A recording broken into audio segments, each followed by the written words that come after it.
Hey guys, Foster here. Just a quick note before we get started today. We are doing something very, very cool in 2020. So this year we are going to do 12 language challenges in 12 months. So on the first day of each month, we will start a new language challenge, and each challenge will focus on a specific topic or subject to help you really improve your English. For example, we are going to have a challenge about phrasal verbs, a challenge about how to use prepositions, a challenge about how to learn grammar without using textbooks. Anyway, it's going to be a lot of fun, and we would love to have you participate. So if you are serious about your English, you should really check out these challenges. To learn more and start improving your English today, just visit ENGLISH.com. Okay, on with the show.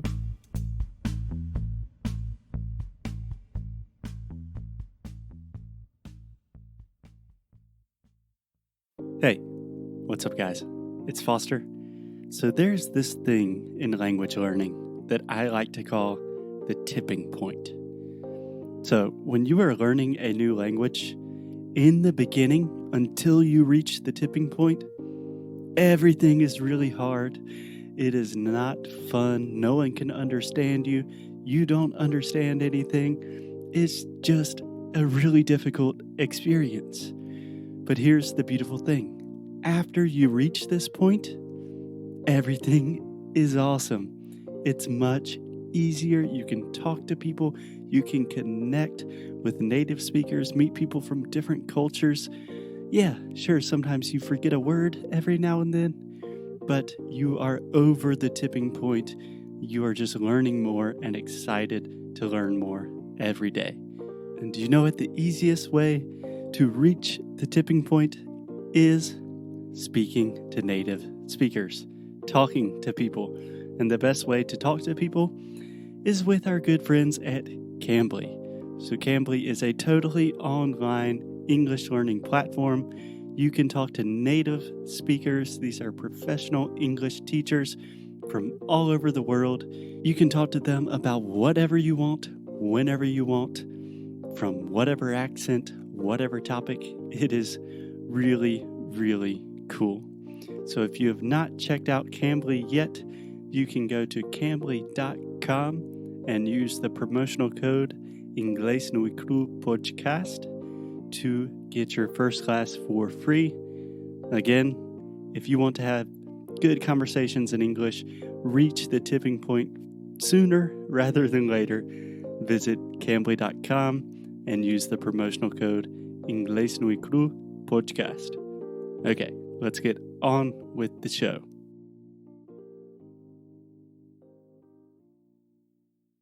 Alexia. Foster. We have been talking about work, business English, generalist, and specialist. Our last episode, we talked about generalist, and you finished right when we turned the mics off by saying, "Eu não sou boa em nada. Ninguém No vai me one would contratar." hire me. Yeah. Yeah. So today we are going to make the case for being a specialist. So this is a little bit more difficult for me because I tend to lean towards the generalist argument, but the specialists have a lot going for them. So how do you want to start this?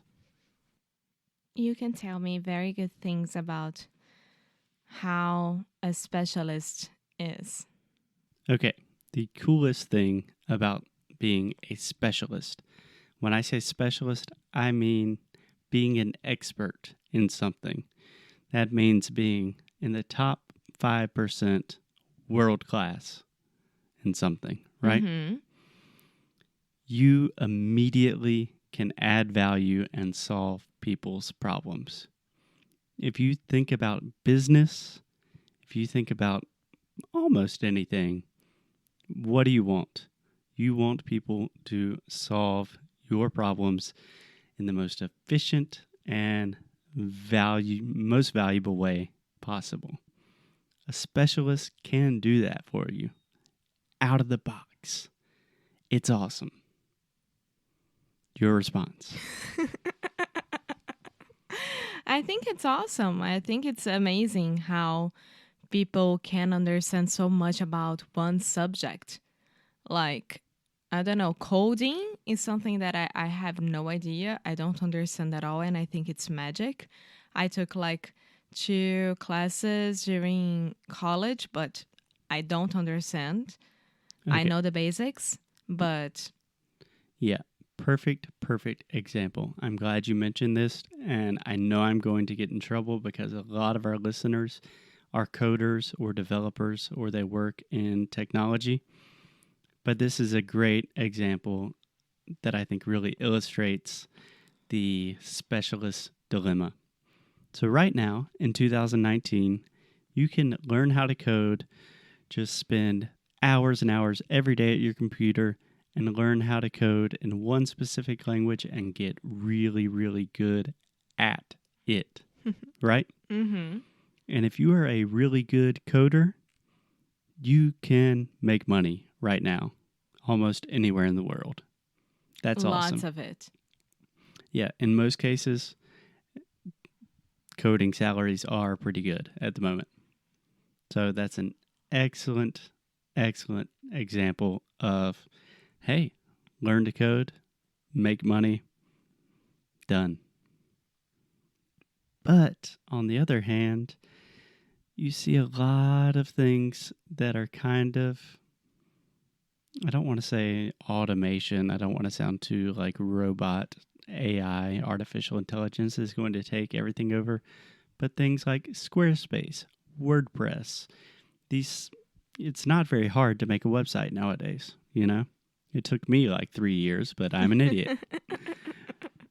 But you can apply that to almost any expert position and say, what about when these things start to change, you know?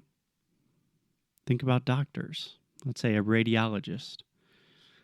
Pretty soon, if this is not already happening, I think a machine will be able to do that. No, take for example one of the surgeries that my mom had to do it. She had to cut part of her intestine, Mm-hmm.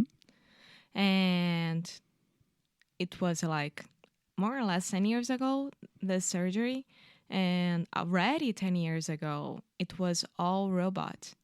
It was like they didn't have to cut all her belly. They could make just 2 small points on Mm-hmm. her belly, and with a robot inside of it, they cut it, and that's it. Yeah, we would say 2 small incisions. Incisions. Yeah. Yeah, that's crazy. That is crazy. So, one big thing, okay, positive thing, specialists, experts in general are very highly valued in the market and just in general.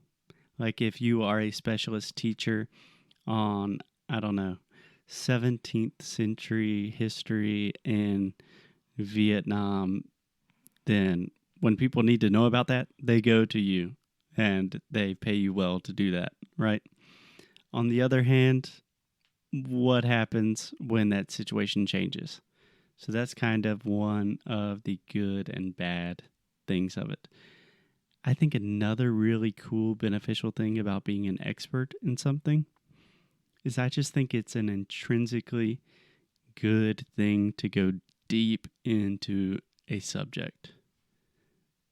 Yeah, I like this. I was thinking about my life and how much I know about a specific thing, and I got sad because I don't know. Yeah.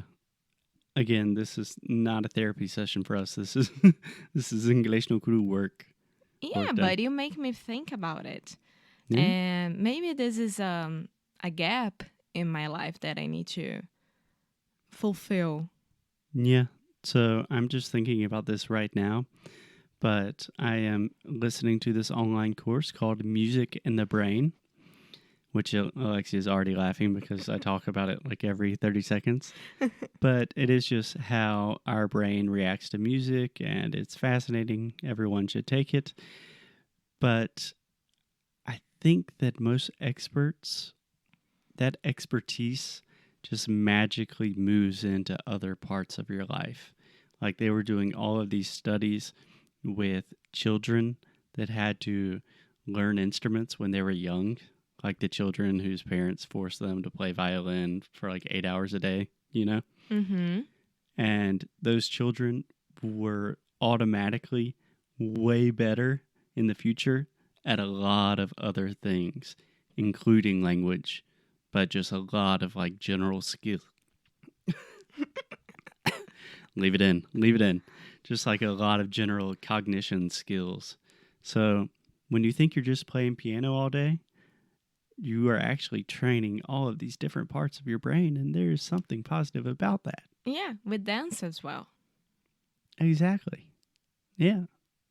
So if all you do all day is dance ballet, you have all of these ancillary benefits, you know? Yeah, that's very true. Well, but yeah, I don't know. I wish that I know that it's not like 880 that you had to be a specialist or you had to be a generalist. I think that you can find the middle situation. We would say the middle ground, and also because you always say oito, como que é? 8 ou 80. Oito ou 80.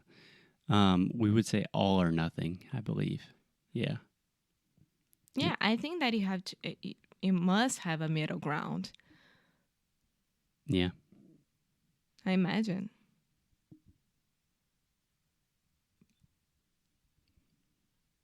Yeah, so Alexia, can I tell you my vision for the future? Yeah. Okay, so in the future, this is what I believe, that everyone will have to be experts in certain things, not necessarily like world-class specialists, but you will have to be particularly good at certain things. Like let's say in your case, in production or in customer service. You need to have experience and a lot of value in those areas, but you also have to be just the general jack of all trades who can make things happen, because the world is becoming more and more uncertain, more unstable, especially in terms of the economy and the financial sector. That's very true. That's what I think, and I'm sure in like 1 year we will listen to this and say, what was Foster talking about? Or Foster's right. That is all English no Rádio is just a big chance on me sounding like a genius or an idiot, and you always just sounding like a cute, lovely Brazilian girlfriend. Oh, amor, you're not an idiot. I think that's a great place to end. Okay, so I see you in the next episode. Okay, ciao. Muito obrigada por ter escutado mais um episódio aqui do nosso Inglês no Micro Rádio. Como sempre, vou pedir para você deixar sua review, deixar o seu e-mail no nosso site inglêsnomicro.com, ficar de olho nas novidades que a gente sempre manda, nossos recursos grátis, enfim, todas as novidades que a gente puder, a gente vai estar compartilhando com vocês, principalmente por e-mail. Então, é isso. Eu quis aqui dar esse recado. Como sempre, obrigada pelo suporte e a gente se vê no próximo episódio, tá bom? Bye!